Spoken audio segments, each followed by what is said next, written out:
એટલે પ્રાર્થના બોલી લેશું.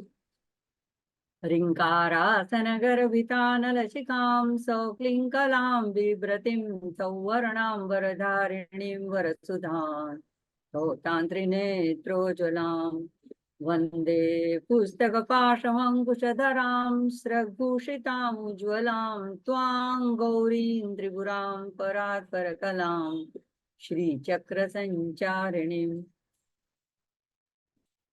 શ્રીમાત્રે નમઃ. આપણે લલિતા અષ્ટોત્તર શતનામાવલીમાં 60 સુધીના નામ જોઈ લીધા છે. આજે આપણે આગળ 61મું નામ જોશું. ઓમ દુષ્ટ ભીતિ મહાભીતિ ભંજનાય નમો નમઃ.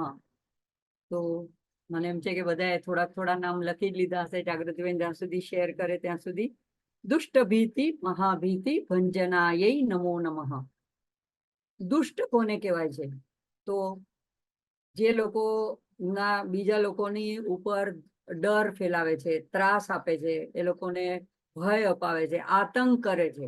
અને વિદુરની નીતિની અનુસાર તો જે બીજા લોકોની ખુશીમાં ખુશી નથી રહેતા અને એ લોકોની પ્રગતિ જોઈને પણ જે એમાં ઈર્ષા કરે છે. તો આ અત્યારે એમ નથી કે દુષ્ટ એટલે કોઈ શું કહેવાય રાક્ષસો હોય, જે બધા પુરાણોમાં ને વાર્તામાં આવતા છે એ લોકોને દુષ્ટ કહેવામાં આવે છે. પણ અહીંયા વિદુરની નીતિની અનુસાર જે હંમેશા જો તો કોઈને કોઈ રીતે બળતરામાં બળ્યા કરતા હોય, એટલે ક્યારે ખુશ ના દેખાય એ માણસ, અને હંમેશા અસંતુષ્ટ રહે, અને બીજાને પ્રગતિ જોઈને પણ એને ઈર્ષા થાય, એનાથી પણ એને મનમાં એનું કઈ એમાંથી લેવા દેવાનું હોય છતાં પણ એને બળતરા થયા કરે, અને એનું દિલ પણ સાફ ન હોય, કટુ વચન ક્રૂર વચન બોલનારા હોય, એટલે બીજાને પરપીડન કેવી રીતે થાય એવું કરનારા હોય, હંમેશા ખોટું બોલનારા હોય અને અશાંત હોય, એવી વ્યક્તિને દુષ્ટ વ્યક્તિ તરીકે કહેવામાં આવે છે વિદુર નીતિ પ્રમાણે. તો અહીંયા કે છે કે એવા લોકો દ્વારા આપણને કોઈને કોઈ જાતનો ભય રહે જ છે, કારણ કે એ લોકો આપણું સારું ન જોઈ શકતા હોય, એટલે કાંઈ ને કાંઈ રોડા નાખે પ્રગતિમાં, અથવા તો ઈર્ષા કરે, કાંઈ નજર લગાડે, કાંઈ કોઈ એવા ઊંધા પ્રયોગો કરે, કોઈ પણ રીતે કોઈ એવી નેગેટિવિટી આપણા માટે ફેલાવે, તો આપણું કોઈ બદનામી કરે, તો એ દુષ્ટ ભીતિ એને કહેવાય દુષ્ટ ભીતિ. અને મહાભીતિ એને કહેવાય કે જે રોગ ઉપદ્રવ, જેમ કે કરુણા મહામારી આવી હતી, અત્યારે અતિશય ગરમી પડી રહી છે, અથવા તો કોઈ અચાનક જ કોઈ એવો સ્વાઇન ફ્લૂ કે કોઈ એવો વાયરલ રોગ આવી જાય, અને અથવા તો આપણામાં જ કોઈક એવો એક પ્રમાદ આવી જાય, એક એવી માનસિક નેગેટિવિટી આવી જાય, તો આ બધા જે છે કે જેના પર આપણું કોઈ એમાં કંટ્રોલ, આપણું શાસન ચાલતું નથી, આપણે દુષ્ટ લોકોને માટે કઈ કરી શકતા નથી, આવા ઉપદ્રવ આવી જાય કુદરતી કોઈ, તો એને માટે આપણે કઈ નથી કરી શકતા. તો ત્યારે આપણે નમ્ર હાથ બનીને હાથ જોડીને માને પ્રાર્થના જ કરવી પડે. એટલે આ નામ બતાડે છે કે જ્યારે આપણે અસહાય હોઈએ, જેમાં આપણું કઈ ચાલે એમ ન હોય કોઈ, અને એવું નથી આખા સમાજને જ આ વસ્તુ લાગુ પડતી હોય, કોરોના આવે તો આખા સમાજ ઉપર જ એટલો એક આતંક, એક કહેર એવો વરસાઈ જાય, પણ છતાં પણ એમાં તમે જોશો કે અમુક લોકોને બિલકુલ કાંઈ એમાં અસર ન થતી હોય, અમુક પ્રદેશોમાં કાંઈ અસર નહોતી, અમુક લોકો માસ્ક નહોતા પહેરતા તો પણ એ લોકોને કાંઈ નહોતું થતું, અમુક લોકો હાથ ધોવે, શાકભાજી ધોવે, બધું કેટલું સ્વચ્છતાના પેલા પ્રિકોશન લે, છતાં પણ એ લોકોને કોરોના ગ્રસી લેતો હતો. તો આવી બધી દુષ્ટ ભીતિ અને મહાભીતિ એની ભંજનાય, એને દૂર કરનારી, અને એટલે આ બધા નામો માના કરુણાને દર્શાવે છે, અભય આપનારી માં છે. કે સૌંદર્ય લહરીમાં તો શંકરાચાર્યજી, આદિ શંકરાચાર્ય એટલે સુધી કીધું કે માએ અભય વરદ હસ્ત રાખ્યા જ નથી, બીજા બધાએ રાખ્યા છે. અહીંયા આ સામે આપણા ચિત્રમાં પણ જોજો, એમાં પાશ, અંકુશ અને ધનુષ અને બાણ છે, પણ એમાં ક્યાંય અભય વરદ હસ્ત નથી. તો ત્યારે આચાર્ય એમ કે છે કે એમના ચરણ જે છે ને એ જ અભય અને વરદાન આપવા માટે સમર્થ, એમને આવા હાથ બતાડીને એવો કોઈ મુદ્રા કરવાની જરૂર જ નથી. એટલા માટે જે એના ચરણોનો આશ્રય લે છે, જે એના શરણાગત બની જાય છે, એને આવી દુષ્ટ ભીતિ મહાભીતિનો ડર રહેતો નથી, એનું એ ભંજન કરે છે, એને દૂર કરે છે. એના માટે આપણે દુર્ગા સપ્તશતીમાં, સપ્તશતી દુર્ગામાં પણ 7 શ્લોકમાં બોલે છે, અને દુર્ગા સપ્તશતીમાં પણ આવે છે કે સર્વ સ્વરૂપે સર્વેશે સર્વશક્તિ સમન્વિતે ભયેભ્ય ત્રાહિનો દેવી દુર્ગે દેવી નમોસ્તુતે. તો એ ભયને દૂર કરનારી અને અભય આપનારી એવી જે ત્રાહત, એમાંથી આપણને તારનારી, એનું ત્રાણ કરનારી, રક્ષા કરનારી એવી દુર્ગા દેવીને નમોસ્તુતે. તો એવું અહીંયા દુષ્ટ ભીતિ મહાભીતિ ભંજનાય નમો નમઃ એવું 61 નંબરનું નામ છે. મંત્ર રૂપ છે આ બધા નામ. અને એટલે આ બધા નામ હયગ્રીવ ઋષિ રૂપે અવતાર જે પ્રભુએ વિષ્ણુ ભગવાને લીધો હતો, એમણે અગસ્ત્ય મુનિને આ નામોની નામાવલી કહીને જાણે કે બ્રહ્મ વિદ્યા શીખવાડી રહ્યા છે. અને એ નિમિષે પછી એમણે એને જગતમાં પ્રસાર કરવાનું કીધું હતું. એટલે આપણા સુધી જે આ પહોંચ્યું છે, એટલે સાધનાના પ્રકાર બતાડે છે, જુદા જુદા માના તત્વને સમજાવે છે. એટલે ખાલી વર્ણનાત્મક નથી, એને ભાવથી, ઊંડા એના અર્થથી સમજીને એ નામને જપવાના છે. તો જ્યારે તમે માનું શરણ લ્યો તો તમારા માટે કોઈ દુષ્ટ ભીતિ મહાભીતિ રહેતી નથી, એવો દ્રઢ વિશ્વાસ રાખવાનો. પછી આવે છે ઓમ સમસ્ત દેવ દનુજ પ્રેરકાય નમો નમઃ. તો સમસ્ત બધા જ દેવ અને દનુજ રાક્ષસોને કહેવાય છે, દનુના વંશજો, દીતિના વંશજો. તો દેવ અને ધનુજ બંને વશિષ્ઠ, બંને જે છે એ એક જ ઋષિના સંતાનો છે, અને એમ જોઈએ તો એક જ પરમાત્માના સંતાનો છે. એટલે બંનેને પ્રેરણા કરનારી, એ લોકોને પ્રેરણા આપનારી એવી માને નમો નમઃ વારંવાર નમન છે. તો આચાર્ય જે છે અહીંયા ષડાનંદ શર્મા, એ એવી રીતે એની વ્યાખ્યા કરે છે કે એક પ્રકારે દેવ અને ધનુજ આપણે કહીએ કે પુરાણોમાં દેવો ને તો પ્રેરણા આપનારી માં છે, અને તો આપણે એમ કે ધનુજોને પણ પ્રેરણા આપનારી એ પ્રેરક તત્વ છે. એટલે ધનુજ પણ, જે રાક્ષસો પણ પોતાને જે પણ પ્રાપ્ત કરવું હોય છે એના માટે કઠિન તપશ્ચર્યા કરે છે, એક પગે ઉભા રહે છે, ઘણા કઠિન એવા વ્રતો કરે છે, અને એવી તપશ્ચર્યા, અખંડ તપશ્ચર્યા કરે છે. એ લોકોનું પણ નિશ્ચય બળ એટલું બધું દ્રઢ હોય છે. તો એને પણ એવું કરવા માટેની પ્રેરણા કરનારી પણ માં છે. એ લોકોને શું માગવું ન માગવું એ લોકો પોતાનો વિવેક ખોઈ દીધો હોય છે. એટલે આચાર્ય કહે છે કે આપણે અત્યારે એક તો દેવ ધનુજ તો પુરાણોની દ્રષ્ટિએ જોઈએ છે, પણ અત્યારની દ્રષ્ટિએ આપણે સાંપ્રત કાળમાં જોઈએ તો દેવ અને ધનુષ એવી જાતિ નથી. એ મનુષ્યના જ, સમસ્ત લોકોના જ આવા બે પ્રકાર છે.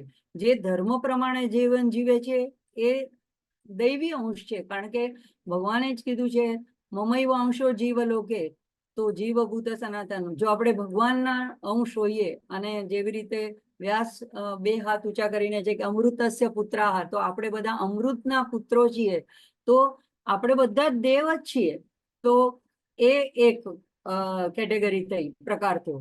પણ જે એમાં સ્વાર્થી બનીને પોતાના જ સુખ ભોગનો વિચાર કરે છે, જેની દેહાશક્તિ છે, જે પોતાનું મમ અને મારું સારું થાય, ભલું થાય, મને બધું પ્રાપ્ત થાય, અને મારા જે સગાવાલા હોય તો જેને હું મારા ગણતો હું, એટલાને જ બધો ફાયદો થાય, એટલાનું જ ભલું થાય, પછી બીજાનું જે થવું એ થાય. તો એવી જે ટૂંકી અને સ્વાર્થ બુદ્ધિ વાળા જે હોય છે એને સારથી વૃત્તિ વાળાને ધનુજ કહેવામાં આવે છે. એટલે કે દૈવી સંપત્તિ વાળા જે હોય છે એ સાત્વિક લોકો, એ દેવમાં ગણાય છે. આસુરી સંપત્તિ, જેની ગીતાના 16મા અધ્યાયમાં વર્ણન છે બ્રહ્માંડથી, એવા પરપીડન વૃત્તિ વાળા ધનુજ છે. તો એ બંનેને પ્રેરકાય. તો હવે પ્રારબ્ધ વશાત જ માણસની વૃત્તિ અમુક કાર્ય કરવા તરફ વળે છે. માટે પ્રયત્નપૂર્વક આ જન્મમાં નામ સ્મરણ કરવાથી, સત્કાર્ય કરવાથી માં તરફથી પ્રેરણા શક્તિ બળ પ્રાપ્ત થાય છે. તો રામસુખદાસજી હંમેશા કહે છે કે તમને આ જન્મમાં કુટુંબ મળવું, પુત્ર, પત્ની, ધન, સંપત્તિ, મિત્રો, આ કોઈ પણ સુખ ભોગો, એ બધું તમારું પ્રારબ્ધ વશાત છે.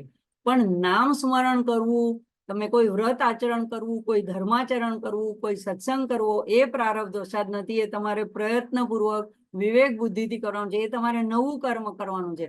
ઓલું તો તમને પ્રારબ્ધથી મળ્યું છે, પણ આ તમારે નવું અર્જિત કરવાનું છે. તો આવા રાક્ષસો પણ માની શક્તિના પ્રભાવથી બધી કઠિન આરાધના કરી શકે છે. તો એ લોકોને એ તપ કરવાનું પ્રેરક બળ આપનારી પણ માં છે. તો સર્વ જીવોની માં છે, એને પક્ષપાત નથી. જે ઈચ્છે છે એ પામે છે, પણ પછી એમાં કંઈક ને કંઈક લૂપ હોલ તો રાખી જ દે છે. ભલે બધું વરદાન માગે તો અમર થવા માટેનું પણ વરદાન માગે તો એમાં ક્યાંક ને ક્યાંક તો કોક એકાદું એવું વચ્ચે લૂપ હોલ હોય જ છે. તો આચાર્ય એવી રીતે સમજાવે છે કે એક દીવો પ્રગટાવીને રાતના વખતે રાખ્યો હોય તો એ દીવાનો ચારે બાજુ પ્રકાશ પ્રસરે છે, અને દીવાના પ્રકાશમાં કોઈ કાંઈ ગીતાનું વાંચન કરે કે ભાગવતનું વાંચન કરે કે કાંઈ સ્તોત્રનું પઠન કરે તો એ પુણ્યનું અર્જન કરે છે.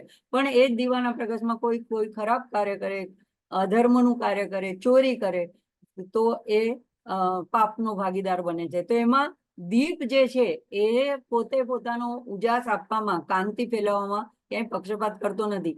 અને વ્યક્તિ જે પાપ કે પુણ્ય કરે છે એ દીવાને એનું કાંઈ લાગતું વળગતું નથી.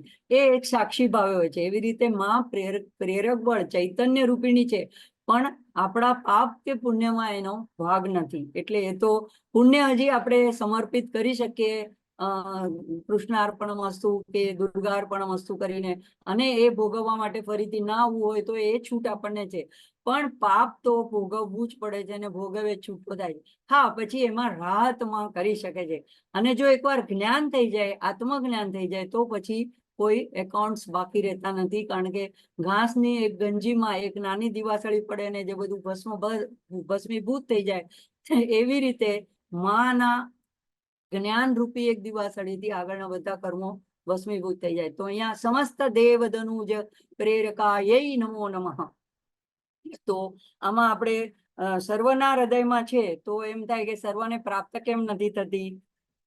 તો એટલા માટે પ્રયત્ન કરવો પડે. એમાં ફરીથી પાછું દીવાનું ઉદાહરણ કે છે કે જે એક દીવો હોય, એટલે જેમ કે પહેલાના જમાનામાં ફાનસ રહેતા હતા, તો એના પર કાચ હોય, અને અથવા આપણી પણ ટ્યુબલાઇટ હોય, અને એની ઉપર બધો મેલ આવરણ આવી ગયું હોય, તો અંદર પ્રકાશ હોવા છતાં પણ બહાર એ પ્રગટ થતો નથી. એટલા માટે એને સાફ કરવો પડે. એમાં આપણા અંતઃકરણને, આપણા હૃદયને, એનામાં વિકારો, રાગ દ્વેષ, એના બધા જે મેલ ચોટેલા હોય એને દૂર કરવા પડે. અને એ સત્સંગથી થાય, નામ સ્મરણથી થાય, આવા સ્તોત્રના પઠનથી થાય, અને તો અંદર એ ચૈતન્ય રૂપિણી છે એનો પ્રગટ પ્રકાશ આપણને દેખાવા મળે. એટલે અંદર હોવા છતાં પ્રાપ્ત નથી થતી. એનું કારણ એ જ છે કે આપણે જ એને વચ્ચે બાધા કરીએ છીએ. બાકી એ આપણી છે જ. એટલે રામસુખદાસજી તો કહે છે કે માને એટલે ઈષ્ટને, જેના જે ઈષ્ટ હોય એને પ્રેમ કરવો, અને આ ભગવાન મારા છે કેવું, એ સૌથી મોટું હાઈએસ્ટ તપ છે, હાઈએસ્ટ વ્રત છે, હાઈએસ્ટ પૂજા છે. એનાથી આગળ કંઈ છે જ નહીં. એટલે એની સાથે તમે ઈશ્વર સાથે પોતાપણું બાંધી લો, એક સંબંધ બાંધી લો, એનાથી વધીને કાંઈ નથી. કારણ કે બધી જ સાધનાને અંતે પ્રેમ પામવાનો છે, પ્રેમમાં ડૂબી જવાનું છે. માને પ્રેમમયી માને પ્રેમથી ભજવાની છે. તો એવી રીતે અહીંયા હવે આગળનું આવે છે. એટલે આ નામ હતું ચૈતન્ય રૂપિણી માનું હતું, સમસ્ત જનની આત્મ સ્વરૂપ. તો અહીંયા વેદાંતના દ્રષ્ટિએ નિર્ગુણ રૂપને દર્શાવનારું નામ હતું, અંદરથી પ્રેરણા કરનારું. હવે આવે છે સમસ્ત હૃદયાંબોજ નીલયાય નમો નમઃ. તો જો માએ અહીંયા પોતાનું સરનામું આપી દીધું છે, એડ્રેસ, કે હું ક્યાં છું. તો સમસ્ત હૃદય અંબોજ, અંબોજ એટલે પાણીમાંથી, જળમાંથી ઉત્પન્ન થનારું કમળ, હૃદય કમળ. તો સમસ્ત હૃદય કમળમાં, સમસ્ત જનોના હૃદયના કમળમાં નિલયાએ ત્યાં મારો વાસ છે. તો એવી હે માં, આપ સર્વ પ્રાણીઓના હૃદય કમળમાં નિવાસ કરો છો, એવી આપને વારંવાર નમન છે. તો દુર્ગા કવચમાં પણ મેં વારે વારે આ વાત કરી છે કે ઉલ્લેખ આવે છે દરેક અંગમાં હૃદય લલિતા. તો લલિતાનો નિવાસ હૃદયમાં માનવામાં આવે છે. કોઈને જો હૃદય સંબંધી કાંઈ મુશ્કેલી હોય, રોગો હોય, હાર્ટની કોઈ એવી બીમારી હોય, તો ત્યારે ખાસ કરીને દુર્ગા કવચ વાંચવાનું કહેવામાં આવે છે. અથવા તો લલિતાની જ કોઈ પણ આરાધના, લલિતા સહસ્ત્રનામ કયો કે એની આરાધના કરવાથી હૃદયના રોગોમાં રાહત થાય છે. તો સમસ્ત હૃદયાંબોજ નીલયાય નમો નમઃ. તો આ માનું ખાસ નિવાસ સ્થાન છે. તો ઉપાસનાના માર્ગે માની આરાધના કરતા કરતા ભક્તો માને હૃદય સ્થાને અનાહતમાં પૂજે છે. તો પણ કે છે કે સાથે ગીતામાં પણ અર્જુને જ્યારે બધું જાણવાની કોશિશ કરી ત્યારે ભગવાને છેલ્લે 18મા અધ્યાયમાં શું કે છે, એને એકદમ સાર રૂપ બધો આખા ઉપનિષદનો સાર રૂપ અને ગીતાના એ સાર રૂપ 18મો અધ્યાય અને એના સાર રૂપ એકદમ અંતિમ શ્લોકો. તો એમાં કીધું છે ભગવાને કે ઈશ્વર સર્વભૂતાના હૃદયે અર્જુન તિષ્ઠતિ બ્રાહ્મયન સર્વભૂતાની યંત્રારૂઢાની માયયા. તો ત્યાં પણ ભગવાન પોતાના મોઢેથી કહે છે કે સર્વભૂતોના હૃદયમાં હે અર્જુન, હું સર્વ પ્રાણીઓના હૃદયમાં રહેલો છું. અને આ શરીર એનું યંત્ર છે. તો એના પર આરૂઢ સવાર થઈને પણ પાછી બીજી લાઈનમાં શું કીધું છે, બ્રાહ્મયાન સર્વભૂતાની યંત્રારૂઢાની માયાના. તો પોતાની માયાથી એ ભ્રમિત કરે છે, ભ્રમમાં રાખે છે અને કર્મો કરવામાં એને વારે વારે આસક્તિમાં એમાં બાંધી રાખે છે. રાગ સ્વરૂપ પાષાઢ્યા એ પણ માનું એક નામ આવે છે લલિતા સહસ્ત્રનામમાં. તો એ પાશમાં બાંધી રાખે છે. પણ કોને? જે લોકો એને ભક્તિ નથી કરતા એને. પણ પછી જે લોકો માનું શરણ લે છે તો એને પોતાની તરફ આકર્ષિત કરીને પોતાના પાશમાં બાંધી લે છે. તો અહીંયા બ્રાહ્મયાન સર્વભૂતાને કીધું છે. આ જ પ્રમાણે એટલે કે આ નામ ભક્તિપરક નામ સાધના બતાડે છે. આગળનું નામ હતું એ નિર્ગુણ રૂપનું દર્શાવનારું હતું. અહીંયા આ ભક્તિપરક નામ છે કે માને શોધવા ક્યાંય ફાંફા મારવાની, ભટકવાની, દૂર જવાની જરૂર નથી.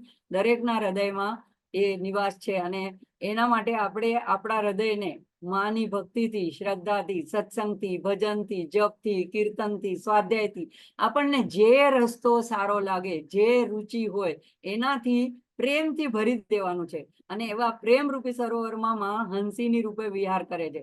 તો સમસ્ત જે શબ્દ વાપર્યો છે અહીંયા એ વિશેષ છે. એટલે એવું નથી કે સારા માણસોના હૃદયમાં હું રહું છું અને દુષ્ટ માણસો મને ગમતા નથી, હા, એટલે એ લોકોના હૃદયમાં હું નિવાસ નથી કરતી, એવું નથી. કારણ કે કોઈ પણ વ્યક્તિ જીવનના કોઈ પણ તબક્કે એનો હૃદય પલટો થઈ શકે છે. આપણે જોયું કે વાલ્યાનો વાલ્મીકી થઈ શકે છે. તો ક્યારેક કોઈ સદગુરુનો ભેટો થાય અને ક્યારેક આપણા કોઈ એવા સારા સત્કર્મોનો ઉદય થાય અને જીવનમાં પલટો આવી શકે છે. તો અમારા માનું એક ભજન છે, એમાં જે એક જ બિંદુ બસે છે જે દયાનું, જીવન પલટો કરે, ભજનની કદરમાં જરૂર કરે. તો આમાં હંમેશા આ નામ મને એટલા માટે પણ ગમે છે કે ક્યારે આપણે પોતાની જાતને એકલા, દુઃખી એવા સમજવાની જરૂર નથી. ખાસ કરીને જીવનના ઉત્તરાર્ધમાં ક્યારેક કોકના કોક પાર્ટનર આગળ પાછળ જતું પણ રહે છે, પણ અથવા તો કોઈને કોઈ હિસાબે થોડી દૂરીતા પણ થઈ જતી હોય છે. તો બાળકોથી દૂરીતા થઈ જતી હોય છે. તો ત્યારે આ નામ એટલો બધો સરસ સધિયારો આપે છે કે માં તો હંમેશા મારી સાથે મારા હૃદયમાં રહી છે. તુકારામ મહારાજનું ભજન, જેથે જાતો તેથે તું माझा સંગાથી. હું જ્યાં જાઉં છું ત્યાં તું મારો સંગાથી થઈને મારી સાથે આવે છે. તો એ ભાવ જો આપણે દ્રઢ રાખીએ કે હું એકલી નથી, હું એકલો નથી, હંમેશા મારી સાથે, હું જ્યાં જાઉં જે કરું એમાં માં મારા હૃદયમાં ભેળીને ભેળી છે. મને બધા છોડી જશે તો પણ માં ક્યારેય મારો સાથ નહીં છોડે, એવો દ્રઢ ભરોસો આ નામ આપણને અપાવે છે અને એના પ્રત્યે આપણને પ્રેરણા કરે છે. આગળ આવે છે ઓમ અનાહત મહાપદ્મ મંદિરાય નમો નમઃ. તો આ સાધના પરક નામ છે. તો યોગીઓ જે યોગની સાધના કરે છે, કારણ કે અહીંયા આગળમાં હૃદય હતું તો એ ભક્તિપરક નામ હતું.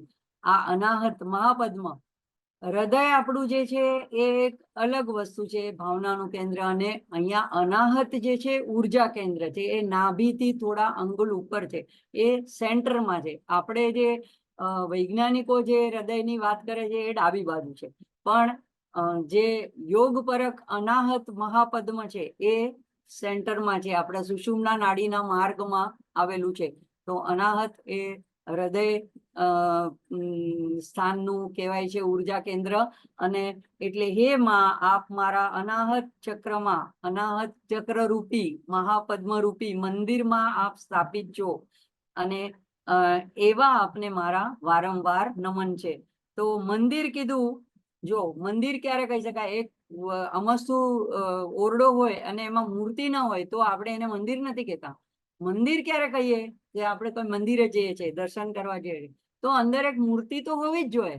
અંદર એની અધિષ્ઠાત્રી દેવતા તો અંદર હોય તો જ એ જગ્યા, એ પ્રાસાદ મંદિર બને છે. એટલે અહીંયા મંદિર આ એ શબ્દ પણ એ જ ઇંગિત કરે છે કે અંદર અનાહત પદ્મમાં પણ રહેલી છે. એટલે કુંડલીની શક્તિ જે મૂલાધારમાં છે એને યોગીઓ ધીમે ધીમે ક્રમે ક્રમે ઉપર ચડાવે છે. તો જ્યારે અનાહત, એને મહાપદ્મ કીધું છે. પદ્મ એક જ્યારે જાગૃત નથી હોતા ત્યારે આ ઉર્જા કેન્દ્રો ઊંધા થયેલા, બીડાયેલા કમળ જેવા હોય છે, અને જ્યારે જેમ જેમ એ જાગૃત થાય છે એમ ઉર્ધ્વમુખ થઈને ખીલેલા બને છે, અને એમાંથી ભેદન કરીને કુંડલી સુષુમ્નાના માર્ગથી કુંડલીની શક્તિ આગળ વધે છે.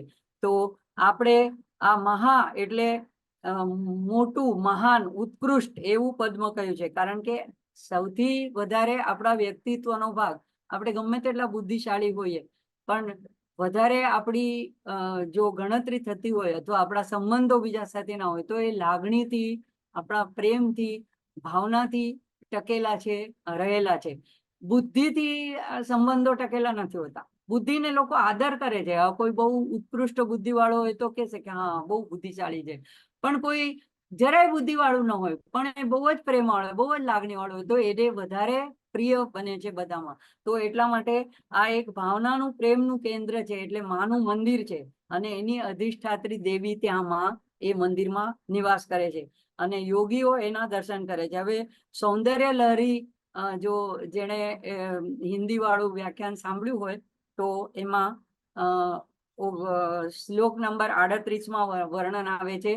આદિ શંકરાચાર્ય કે જે મહાપદ્મ ની અંદર આચાર્યએ કેવા દર્શન કર્યા અહીંયા અનાહત ચક્રમાં, તો એ કે છે કે શિવ અને શક્તિ બંને ત્યાં હંસ અને હંસી રૂપે રહેલા છે. અને જેમ હંસ યુગલ માન સરોવરમાં આનંદથી વિચરણ કરે એ પ્રમાણે અહીંયા માં શિવ શક્તિ રૂપિણી એવા બંને હંસ અને હંસી, એને હંસેશ્વર અને હંસેશ્વરી એવા નામથી ત્યાં ઓળખાય છે. એ ત્યાં નિવાસ કરે છે, વિચરણ કરે છે. અને યોગીઓ અથવા તો ભક્તો, એ આપણે બધા જીવ પણ હંસ છે, પણ આપણે પરમહંસ ક્યારે બનીએ? જ્યારે માના આવા ભક્તિમાં યોગીઓ જે રીતે ધ્યાન કરે છે, અથવા તો ભક્ત જે માના અનન્ય ભક્તિથી પ્રેમ કરે છે, એ ત્યારે પરમહંસની પદવી પામે છે. તો ત્યાં આ માં જે છે, હંસનું ત્યાં રૂપ એટલા માટે એમને જોવામાં આવ્યું, આચાર્ય શંકરાચાર્યને, કે જેવી રીતે હંસ જે છે એનામાં એવો નિર્ક્ષીર વિવેક હોય છે.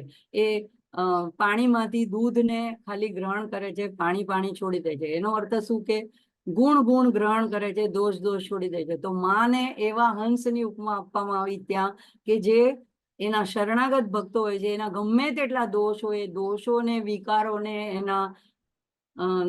એને બીજા જે એનામાં અશુદ્ધિ હોય એને નથી જોતી, પણ એની અંદર કયા ગુણ છે. તો આપણામાં જો એને માને આપણે પ્રેમથી ભજતા હોય, માની ઉપર દ્રઢ ભરોસો રાખતા હોય, તો એ દુર્ગુણોને પણ અવગણીને ફક્ત માં ગુણને ગ્રહણ કરે છે. હવે એક તો ઉદાહરણ એનું મને તો રાવણ જ દેખાય છે, કે એનામાં આટલું અભિમાન હતું, આટલો બીજાને, બધા દેવતાઓને પકડી રાખ્યા હતા, પણ ગુણ શું હતો? તો શિવનો અનન્ય ભક્ત હતો. આ તો એક ભગવાન પણ જે છે એ એક પણ સારો ગુણ હોય તો એને પહેલા ગ્રહણ કરી લે છે. એટલે અહીંયા કે છે કે અહીંયા હંસ હંસી રૂપે આ અનાહત પદ્મમાં, અને એ જ્યારે બંને જણા વાર્તાલાપ કરે છે તો સૌંદર્ય લહરીમાં વર્ણન આવે છે કે એ બંને હંસ હંસિનીના વાર્તાલાપમાંથી જ 18 વિદ્યા અને એની શાખાઓનો ઉદ્ભવ થયો છે. તો એ યોગીઓના અને ભક્તોના પણ માં આવી જ રીતે ગુણ દોષમાંથી ફક્ત ગુણોને ગ્રહણ કરે છે. તો અને કમળની ઉપમા એટલા માટે આપવામાં આવે છે કે જ્ઞાનનું પ્રતીક છે, અને જ્યારે જ્ઞાન રૂપી કમળ એ જ્યારે પૂર્ણ વિકસિત થાય, મહાપદ્મ બને, ત્યારે એની સુગંધ ચારેકોર ફેલાય છે અને રસિકજનો એને માટે એની પાસે ખેંચાઈને આવી જાય છે, જેને એવું જ્ઞાન પ્રાપ્ત થાય એની પાસે. એવી જ રીતે જેના હૃદયમાં આવું પદ્મ ખીલી જાય છે એ માના પ્રેમમાં ડૂબી જાય છે. તો અહીંયા આચાર્ય કહે છે કે આ બંનેને હું ભજું છું, ધ્યાન કરું છું, અને હંસ મંત્રની ઉત્પત્તિ પણ અહીંયા અનાહત ચક્રથી થઈ છે. તો સાધકને, યોગીને માં પોતાના આનંદમય રૂપનું અહીંયા પ્રદાન કરે છે. કારણ કે પછી કોઈ એની ઈચ્છા શેષ રહેતી જ નથી. એવું એનું મન આનંદથી ભરાઈ જાય છે કે પછી એને કાંઈ માગવા પણ જ બાકી રહેતું નથી. પછી ફક્ત એને મોક્ષની ઈચ્છા હોય છે કે જેમાં એને હાથ પકડીને શિવ જ્ઞાન પ્રદાયની લલિતા સહસ્ત્રનામમાં આવે છે એ પ્રમાણે હાથ પકડીને સહસ્ત્રાર સુધી લઈ જાય છે, શિવની સાથે એનું મિલન કરાવે છે. તો અહીંયા આવી રીતે જે યોગી અનાહત મહાપદ્મને ખીલાવે છે અથવા તો તેની સાધના કરે છે, તો એને પણ આવો વિવેક પ્રગટ થાય છે, જ્ઞાન પ્રગટ થાય છે. એટલે ઈષ્ટ અનિષ્ટ વસ્તુમાં ભેદ કરી શકે છે, નિત્ય અનિત્યમાં ભેદ કરી શકે છે, સારા નરસામાં ભેદ કરી શકે છે, અને નિર્ક્ષીર વિવેક જેમ હંસનો હોય એવો એ પણ એવો સક્ષમ બની જાય છે, પરમહંસ બની જાય છે. એટલે હવે આ યોગી નિરંતર, નિરાધાર, લગાતાર પરપ્રસાદ મંત્ર એટલે સોહમ હંસ, એ મંત્રનો જાપ કરે છે. અનાયાસ એનાથી એ જાપ થાય છે. જ્યારે શ્વાસ અંદર લે ત્યારે હમ, અને જ્યારે છોડે ત્યારે સહ. એ જે પરમ તત્વ છે એ જ સહ, હું પણ એ જ છું. હમ સહ સોહમ. તો આ રીતે આ નામ જે છે એ યોગ પરક, સાધના પરક નામ છે. અને જ્યારે સારાંશ એમ છે કે આ ચક્ર પર ધ્યાન કરવાથી પ્રેમ અને કરુણાની પ્રાપ્તિ થાય છે. જ્યારે આ ચક્ર પૂરી રીતે સક્રિય થઈ જાય છે ત્યારે સાધક આ બંને ગુણોનો અવતાર જ બની જાય છે. એટલે પોતે એવો કરુણામય, પ્રેમમય બની જાય છે. આવા પ્રેમના અવતાર સંતો અને સદગુરુ હોય છે. તો એ લોકોનો મંત્ર કયો હોય છે? હંસ હંસાય વિદ્મહે પરમહંસાય ધીમહિ તન્નો હંસ પ્રચોદયાત. તો આમાં અહીં માં હંસ રૂપિણી છે, જે આપણા દોષોને છોડી દે છે, આંખ આડા કાન કરે છે, અને આપણા પ્રીતિ, ભક્તિ, આપણી શ્રદ્ધા, વિશ્વાસ, દ્રઢ ભરોસા રૂપી ગુણોને જ ગ્રહણ કરી લે છે. તો હૃદય પદ્મ એ ઉપાસનાનું સ્થાન છે, અને આગળનું જે નામ છે એ જ્ઞાનનું સ્થાન છે.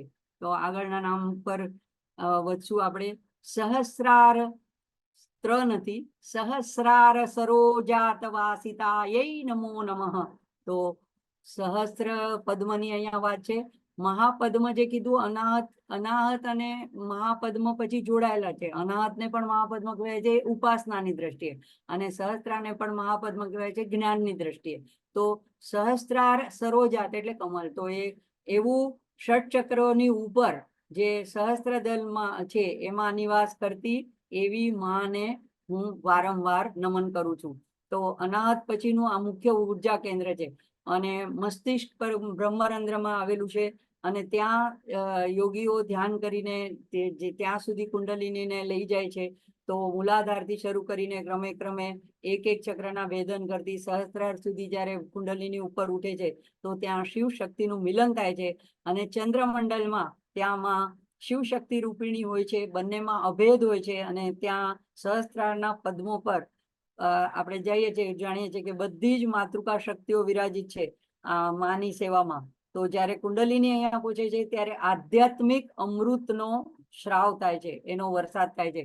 અને બધી ગ્રંથિઓમાંથી થઈને આખા શરીરની નાડીઓમાં, નસે નસમાં એ શ્રાવ વહે છે. અને ત્યારે સાધકને બ્રહ્મની અનુભૂતિ થાય છે. તો સહસ્ત્ર પૂર્ણ રીતે ખુલે છે ત્યારે વર્તાય છે, અવિરત એવો આનંદ વર્તાય છે. એવું નથી કે પછી એના જીવનમાં કાંઈ કોઈ કઠિન પ્રસંગ કે બાધા કે કોઈ રોગ ના આવે. એમ તો રામકૃષ્ણ પરમહંસ કહેવાય, છતાં એને ગળાનું કેન્સર થયું હતું. ડોંગરેજી મહારાજને પણ કેન્સર થયું હતું. તો એવું નથી કે પછી એને કોઈ બાધા નથી આવતી. કોઈ છેલ્લો જન્મ હોય અને કોઈ એવા કર્મો હોય, અથવા ઘણીવાર કોઈ સાધકના, કોઈ શિષ્યોના પણ, એવા ભક્તોના પણ કર્મો પોતા ઉપર, એમના રોગોને પોતા ઉપર લઈ લીધા હોય, એમના ઉપર કૃપા કરવા માટે. તો એ પોતે શાંતિથી ભોગવી લે છે. એ લોકોને દેહાશક્તિ નહોતી હોતી, એટલે દેહની પીડાથી એ લોકો પર હોય છે. એટલે પોતે તો પોતાના આનંદમાં નિમગ્ન જ હોય છે. શરીરને જે થવું હોય થાય, એનો ભોગ ભોગવ્યા કરે. હું શરીર નથી, હું દેહ નથી, એ ભાવનામાં, બ્રહ્મ જ્ઞાનમાં એ લોકો અવિચળ રીતે સ્થિત થયેલા હોય છે.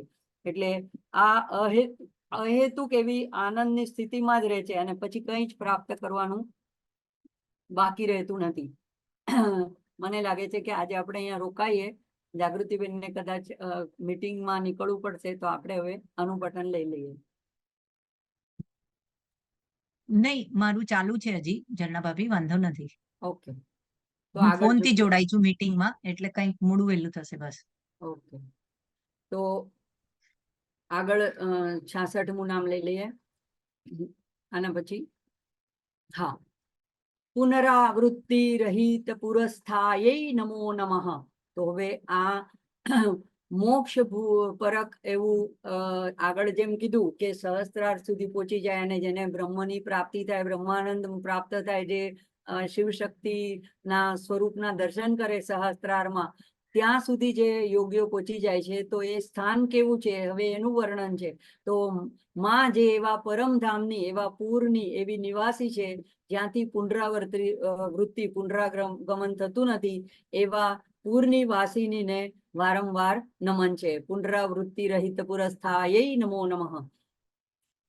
હવે એવી મોક્ષ ભૂમિ જે છે, એવી ભૂમિ એટલે એક કોઈ જગ્યા છે એવું નથી. એટલે કાલાતીત, સ્થળ અને કાળથી પર એવું જે સ્થાન છે, એ ત્યાં માં જ છે. એ તત્વ જે છે, મોક્ષ ભૂમિ છે, એ માં જ છે, અને ત્યાં એમાં જ ભળી જવાનું છે. એટલે ગીતામાં પણ જેનો ઉલ્લેખ આવે છે 15મા અધ્યાયમાં, યદ ગત્વા ન નિવર્તન્તે તદ્ધામ પરમમ મમ. કૃષ્ણ અને કાળીમાં કોઈ ભેદ નથી. પુરુષ રૂપે કહો તો મહાવિષ્ણુ રૂપે પણ લોકો આરાધના કરે છે, શક્તિ રૂપે કરે છે તો લલિતાંબિકા. તો જેના જે ઈષ્ટ છે, એટલે ગીતામાં જેને કીધું છે એ પરબ્રહ્મે કીધું છે, તો પરબ્રહ્મ કે પરાત્પર કે પરાશક્તિમાં કોઈ ભેદ નથી. તો યદ ગત્વા ન નિવર્તન્તે તદ્ધામ પરમમ મમ. તો 8મા અધ્યાયમાં પણ 15મા અને 16માં ભગવાન કહે છે કે આવા મહાત્માઓ જે અનન્ય ચિત્તથી સદા મારું સ્મરણ કરે છે, એવા મારી સાથે જે નિત્યયુક્ત છે, ભક્ત છે, તો એવા જોડાયેલા, વિભક્ત નથી, એવા વિમુખ નથી, એવા મને પામીને દુઃખાલય અશાશ્વત, એટલે કે દુઃખરૂપ અને ક્ષણભંગુર એવા પુનર્જન્મને પામતા નથી.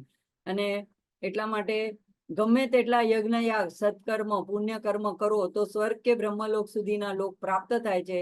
પણ એ પછી આ બધા પુનરાવર્તી છે. એ 8મા અધ્યાયમાં ભગવાન કહે છે કે આ બધા, આ બ્રહ્મભુવના લોકા પુનરાવર્તીનો, તો બધા પુનરાવર્તી છે.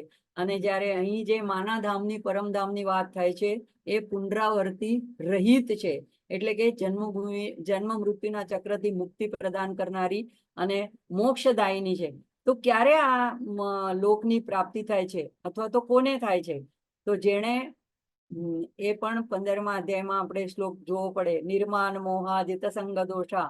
તો જે લોકોએ માન અને મોહને નષ્ટ કર્યા છે, જેણે સંગ આસક્તિ રૂપી દોષને જીતી લીધો છે, અને જેણે બધી જ જેની કામનાઓ નષ્ટ થઈ ચૂકી છે, એવા જે સુખ દુઃખ રૂપી દ્વંદ્વોથી મુક્ત થયેલા યોગીજનો, ભક્તજનો, જ્ઞાનીજનો છે, એ એવા અવિનાશી પરમપદને પામે છે. નિર્માન મોહાદિત સંગ દોષા અધ્યાત્મ નિત્યા વિનિવૃત્ત કામા દ્વંદ્વૈર્વિમુક્તા સુખ દુઃખ સંગેર ગચ્છન્ત્ય મૂઢા પદમ અવ્યયંત. તો એવું પદમ અવ્યય પદને પામે છે, અવિનાશી પદને, પરમ પદને પામે છે. તો જ્યાં સુધી સંસારના ભોગોમાં સુખ લાગે છે, પ્રીતિ લાગે છે, રમણીયતા લાગે છે, આકર્ષકતા લાગે છે, તો ત્યાં સુધી વૈરાગ્ય થોડો આપણાથી દૂર છે, એવું આપણે સમજી લેવું જોઈએ. એટલે જેમ જેમ જીવનની ઉત્તર અવસ્થા આવે, તો ધીમે ધીમે એક જ્યાં આપણી વધારે આસક્તિ હોય, જ્યાં વધારે એટેચમેન્ટ હોય, ધીમે ધીમે એના તાંતણા ઢીલા કરીને પાછા વળવાની કોશિશ કરવી જોઈએ. આ બધું આપણા બળ ઉપર કે જોર ઉપર એ શક્ય નથી. અને એ માટે જ આપણે માની શરણાગતિ લઈને આવા સ્તોત્રનું પઠન, ગાયન, અર્થપૂર્વક એનું મનન કરીને રોજ રોજ માને પ્રાર્થના કરવાની. કારણ કે ભક્તિની દ્રષ્ટિએ, ઉપાસનાની દ્રષ્ટિએ માં મણિદ્વીપમાં છે, બ્રહ્માંડમાં વ્યાપ્ત છે, એ પણ એક એનું સ્વરૂપ છે. આ કણે કણમાં વ્યાપ્ત છે, પણ માં દેશકાળથી અતીત પણ છે. અને એટલે દેશકાળની અંદર જન્મ મરણ છે, દેશ અને કાળમાં જે લોકો જન્મે છે એની અને જે એમાં રહેલા છે, પણ માનો એવો દિવ્ય લોક છે જે આનાથી પરે છે. ત્યાં ક્રમે ક્રમે સાધકને જે સગુણ આગળ પહેલા બધું વર્ણન આવ્યું માનું, તો એ સગુણ ઉપાસનામાંથી નિર્ગુણ તત્વ અને એનાથી આગળ વધારવા માટે આવા એક એક નામની વાત જે છે હયગ્રીવ ઋષિ એ અગસ્ત્ય મુનિને બ્રહ્મ વિદ્યાના રૂપમાં કરી રહ્યા છે. તો એવા જે અનન્ય ભક્તે જે પરાભક્ત છે એ આવા દિવ્ય લોકમાં પહોંચે છે. તો ઉપનિષદમાં વર્ણન કરેલું છે જે પરબ્રહ્મમાં એકરૂપતાની સ્થિતિ છે, તો જે પોતાનો સ્વયંનો સાક્ષાત્કાર, આત્મ સાક્ષાત્કાર છે, એ ભૂમિ છે પુનરાવર્તી રહિત ભૂમિ. તો પુરઃ એવું જે છે એટલે પુરસ્થાયે, તો એ સ્થિતિનું વર્ણન છે, બ્રહ્મ સ્થિતિ દર્શાવે છે. તો ગીતાના બીજા અધ્યાયના 72મા શ્લોકમાં પણ એશામ બ્રાહ્મી સ્થિતિ પાર્થ કહીને જે બ્રાહ્મી સ્થિતિ કીધી છે, જે વર્ણન કર્યું છે, એ માં પરબ્રહ્મ સ્વરૂપિણી, મોક્ષ સ્વરૂપિણી છે, એનું અહીંયા આ નામ દ્વારા વર્ણન છે. આગળ આવે છે વાણી ગાયત્રી સાવિત્રી સન્નુતાય નમો નમઃ. તો અહીંયા 3 દેવતાઓના નામનું વર્ણન કરે છે. તો એ આ બધા નામો સહિત જે પરબ્રહ્મ સ્વરૂપિણી છે એવી માને નમો નમઃ. તો જે માં સાક્ષાત વેદ રૂપિણી છે, તો એ 3 ત્રિકાળ સંધ્યા કહેવામાં આવે છે. 3 સંધ્યાના સમયે માનું ઈષ્ટ દેવતાઓનું પૂજન કરવાનું શાસ્ત્રોમાં વિધાન છે. સવારમાં જ્યારે રાત્રિ અને દિવસનું બંનેનું જોડાણ થતું હોય, હજી રાત્રિ પૂરી થતી હોય અને દિવસ હજી પ્રગટ્યો ન હોય, તો ત્યારે ઉષો કાળ હોય, તો ત્યારે સવારની સંધ્યા, મધ્યાહનમાં એટલે કે સવારની સંધ્યા અને સાંજની સંધ્યાની બરાબર વચ્ચેનો મધ્ય ભાગ, એટલે સૂર્ય જ્યારે મસ્તક પર આવેલો હોય ત્યારે મધ્યાહની સંધ્યા, અને સાંજે જ્યારે સાંજ ઢળતી હોય, હજી દિવસ અસ્ત થતો હોય અને રાત્રિ હજી શરૂ ન થઈ હોય, એ જે સંધ્યા વેળા, તો 3 વખત માનું સ્મરણ કરવામાં આવે છે, પૂજન કરવામાં આવે છે, અને એને જુદા જુદા સ્વરૂપે ભજવામાં આવે છે. તો આમાં સાંજનું જે સવારની સૌથી પહેલી જે સ્વરૂપને પૂજન કરવામાં આવે છે એ ગાયત્રી રૂપે કરવામાં આવે છે. બીજું મધ્યાહનમાં સાવિત્રી રૂપે, અને સાંજે સાયંકાળે વાણી એટલે સરસ્વતી રૂપે. તો આ 3 સંધ્યામાં માની 3 રૂપોમાં આરાધના કરાય છે. હવે ગાયત્રી અર્થાત ચૈતન્ય શક્તિ છે, અને સાવિત્રી એટલે પ્રાણની અધિપતિ છે, જીવન શક્તિ છે, અને સરસ્વતી એટલે વાગ દેવતા, વાકની અધિપતિ, વક્તૃત્વ શક્તિ. તો આમાં 3 નામ એટલા માટે આપેલા છે અહીંયા કે આપણે ગાયત્રી મંત્રને જાણીએ છીએ, તો આપણને એમ છે કે ગાયત્રી મંત્ર એટલે જે એક મંત્ર આપણે બોલીએ છીએ, ઓમ તત્સવિતુર્વરેણ્યમ ભર્ગો દેવસ્ય ધીમહિ ધિયો યો ન પ્રચોદયાત. આગળ 3 વ્યાવૃત્તિ છે. તો આ જે ત્રિપાદ છે, તત્સવિતુર્વરેણ્યમ ભર્ગો દેવસ્ય ધીમહિ અને ધિયો યો ન પ્રચોદયાત, તો 3 ત્રિપદા ગાયત્રી કહેવાય છે. તો એ ગાયત્રી એકચ્યુઅલી છંદનું નામ છે. પણ આ મંત્ર જે છે એ વિશ્વામિત્ર જે એમને સ્ફુર્યો, જે એમને દ્રષ્ટા હતા, જે દેખાણો, તો એમને આ છંદના મીટરના રૂપે દેખાણો, અને એમાં એમને એ મંત્રના મનન દ્વારા, એના જપ દ્વારા એમને પરાશક્તિના દર્શન કર્યા. એટલે પછી મંત્રને જ ગાયત્રી મંત્ર કહેવામાં. બાકી તો ગાયત્રી એક છંદ છે, અને એવા આ ગાયત્રી છંદના આપણે ઘણા જોયા. તો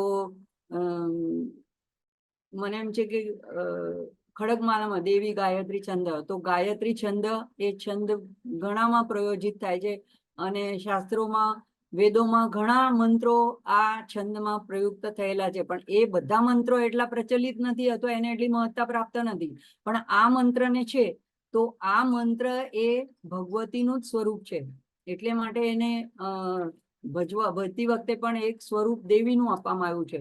તો એમાં ગાયત્રી છંદ જે છે એ એટલો બધો સુલભ છંદ છે કે 8 અક્ષરોના એમાં 3 પાદ અને 24 અક્ષરો છે. તો પરાશક્તિને આ ગાયત્રી છંદ ઉપરથી આ નામ પ્રાપ્ત થયું છે એવું નથી. એને નામ ગાયત્રી કેવી રીતે પડ્યું? તો એક બીજા આચાર્ય એ વર્ણન એવી રીતે કર્યું છે કે વરેણ્યમ તત્ સવિતૃ અને વરેણ્યમ કોને વરણ કરું છું? તો ભર્ગ.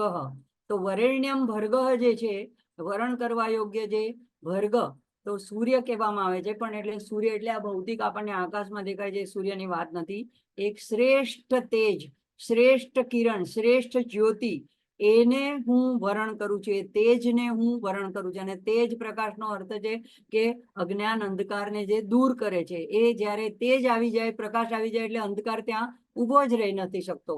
તો એ આપણી ધી અર્થાત બુદ્ધિને પ્રચોદિત કરનાર એટલે પ્રકાશન કરનાર, એને પ્રેરણા આપનાર, સન્માર્ગે પ્રેરણા કરનાર એવી જે પ્રાર્થના છે, એ આ જે શ્રેષ્ઠ જ્યોતિ, પ્રકાશ જ્યોતિ છે, એને જ કહેવાય છે શ્રી વિદ્યા.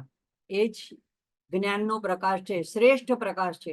અને એ મોક્ષદાયક શ્રી વિદ્યા જ ગાયત્રી છે.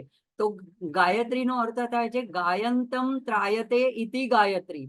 જે એને ગાય છે, એનો મહિમા જાણે છે, એનું એ ત્રાણ કરે છે, એટલે રક્ષણ કરનાર છે. તો શાસ્ત્રોમાં આગળ પણ આવે છે સર્વસ્ય પ્રસવિતા ગાયત્રી.